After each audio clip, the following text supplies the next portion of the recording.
rug might have become detached as he goes back in. So El Cordobes now moving in to complete the line for this Group 2 prize sponsored by the Kingdom of Bahrain. They're all in. They're off. A Wimbledon Hawkeye dipped down onto his nose and then collided with Palladium as they left the stalls. Neither seems to have been particularly inconvenienced as they set off on their mile-and-a-half journey for the Princess of Wales' Stakes. And Palladium and Ryan Moore Maroon Jacket moved through to lead to Arabian Crown and James Doyle in the all-blue.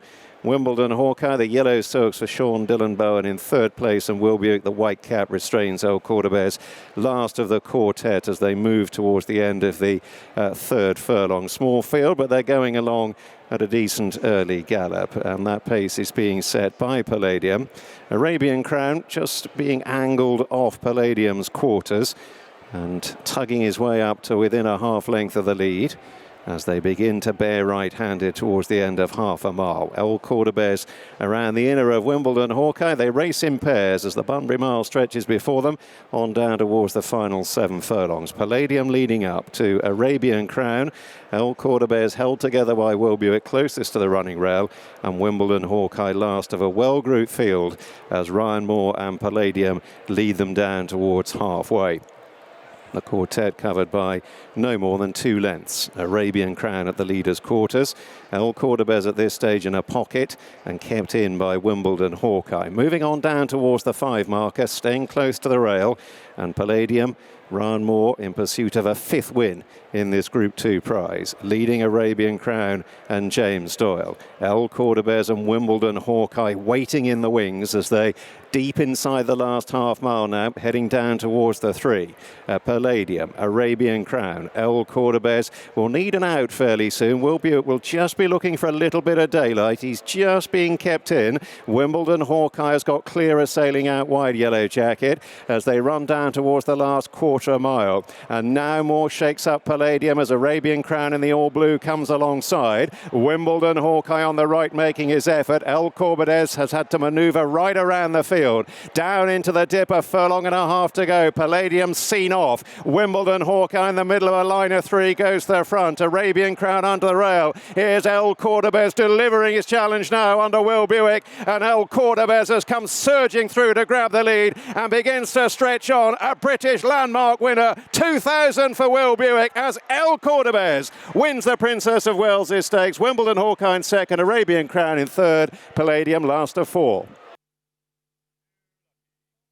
Charlie Appleby has just seen El Cordobes win the Princess of Wales' Stakes Group 2, but most importantly, a 2,000th career success for William Buick. He was just saying how proud and pleased he is to be for his 2,000th to be for you, for Godolphin, also here in his hometown, and a picturesque racecourse to boot. And it must be very special for you also. Oh, for sure, 100%. I mean, after Sandown last weekend, you know, it was one of those weekends that William and I, we thankfully had a bit of dinner on Saturday night, and we said, right, let's keep the powder dry and let's wait for Newmarket and we'll get the job done there. And look, from my point of view, for William, we're great friends, family friends, good family unit, and for it to happen here, I'm just delighted. It's it's William's day. It's his 2000 win, and what an achievement to have, and to do it here at Newmarket, as you quite rightly say, Lydia. It's a special place. What makes him special as a rider from your perspective?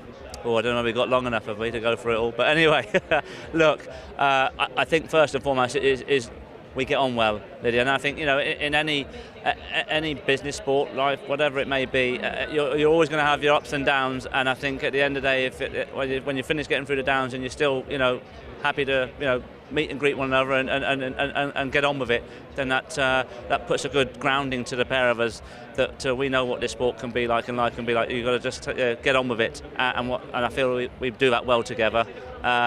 Secondly, then obviously you're going to his professionalism of himself. You know, he's for me, obviously, you know, back in 2015, I think was it, or 16, that he became a retained rider for Godolphin. You know, I was in a privileged position to be able to choose who I could have, and obviously he was the go-to. But I do feel that, you know, it's been a great ride that we've had together, and watching obviously thankfully my little bit of a career, but William's career as well in seeing the finished article that we've seen over the past few years now as an international, top-class jockey, and to have had this, give him his first Breeders' Cup winner, that was aloof before he joined us, and from there on you've just seen someone grow with confidence and professionalism, and I think he's a great ambassador to the sport, and long may it continue. Yeah, all of those things have been very much evident for several seasons now. When you look back on it, what is the ride of his that you think, oh, that was a bit special, where he made the difference for you? Well, look, the ride will always go down as Massar in the Derby, but that was just a great moment in our careers. A bit special. I think it's always going to be going around sort of Del Mar and Santa Anita. Master of the Seas, as I was asked earlier on. Well, we went there with one bullet, and we've always been lucky enough to go with a few chances. And everyone sort of doesn't expect us to have a winner, but it feels that we might have a winner. We went there with one horse, and we were drawn 14 of 14, and I said to William, you better pull your boots up today because you have to have your riding boots on, and he gave him one hell of a ride. But I can, like I say, be here for a long time, sort of picking out rides here and there, but just his professionalism, and like I say, many congratulations to William, and well deserved. I'd love to continue this conversation. We're going to have to move it on to horses. El Cordobes, you must be very pleased with that, and it's a win and you're in for the Caulfield Cup. Might that be the target? Yeah, I wouldn't say it's not. He's a horse that he's progressing. I sort of stepped him up to the mile and 6 at York, thinking to myself, well, maybe I'm a Melbourne Cup horse if he stays. He didn't, so needless to say, that took it out of the equation. But what we've seen over the last few runs there, even though he got beat at York, and he got beat at Newbury, he won here earlier on in the year, he's starting to toughen up. He's becoming that, what I feel will be an international sort of campaigner for us, and so those sort of races will certainly be taken into consideration. And America, perhaps? Yeah, again, any of those. He loves quick ground, and I think, to be fair, I'm not saying this is a slick track, but it's I know you can come down a bit, but it's quite an uncomplicated track here, and I think it suits him. But the quick ground's the key thing, as we know when we're going travelling. 90% of the time it's going to be quick ground, unless we're a bit unfortunate we're going to get a downpour somewhere, but you just have to take that on the chin when you're there. Looking ahead to Saturday, you've supplemented notable speech for the July Cup. What was what made you do it? What was the decision-making process? It's been one of those things that's been itching me for a little while, to be honest here. Well, first and foremost, for the horse's point of view and for his career further afield, when he does retire, I just think it'd be a huge feather in his cap if we can get something like that done on Saturday. So therefore I feel he's got plenty to gain and not a great deal to lose. If we drop back to 6 and he gets beat, well, everyone can quite rightly have a poke at me and say, well, you got it wrong, Charlie, but it won't be the first or the last time. But more importantly, if we get it right, that's a huge feather in his cap for his stallion career, and it opens up the dynamics of his racing career as well. But I just feel that after Kempton, it was never our intention to be a Guineas horse, an English Guineas horse. William Godolphin said French Guineas. I don't know whether it's the mile out, end-to-end mile in the English Guineas. Obviously, the way it developed, we ended up running in it and winning it, and from therefore we never look back from the mile. So he's only ever ran over a mile. But I just felt that typically going from 3 to 4, he's got stronger. Look, I use it a lot, I know, but I've been very fortunate. I've not plenty of them. Debawis, they just do get stronger, and I think when they get that strength, they can get quicker. I think in the lock-ins, he travelled for fun, and went there to go and get some. Yes, you could say he got tired and entitled to get tired, but I just loved the way he travelled. Hard to assess off of Ascot because they went so steady, but again, when they were going through the gears, unfortunately, William didn't have the gaps there to have that run, but he was the last one off the bridle, and I thought, look, we've seen it before here. Miller's coming back to and if you're ever going to drop back to sprinting at this level, because it's not like we're going to drop him back to a Group 3 and have a crack at it and teach him, do it on this track, because it's a stiff 6, or it can be ridden as a stiff 6. It's a really insightful answer. Thank you very much. Opera Ballo, you opted to go for this listed race later on today, carrying a penalty. What's the thinking there, rather than going up in grade, I suppose? I just wanted to, after obviously it became a little bit of a hype horse there, obviously following the sort of potential notable speech route. Yes. Obviously, we pitched him in the Craven there, and it was all too much too soon for him with his mentally. And I walked away, and I was disappointed in myself that I did it. But I just sort of, I'm saying I got sucked into it. But look, we had a crack at it, and it didn't come off, and so therefore, lucky enough to give his horse the time. I felt Sandown was suited him. I wanted to get him on a track where I could get him on a turn and get him settled. Didn't particularly happen great that day because obviously we were caught out wide for the first half a mile. But anyway, once William said once I got him in behind, and I said if we step this horse up in grades too quickly, I could just end up going backwards. So he's here as baby steps to hopefully bigger things to come later.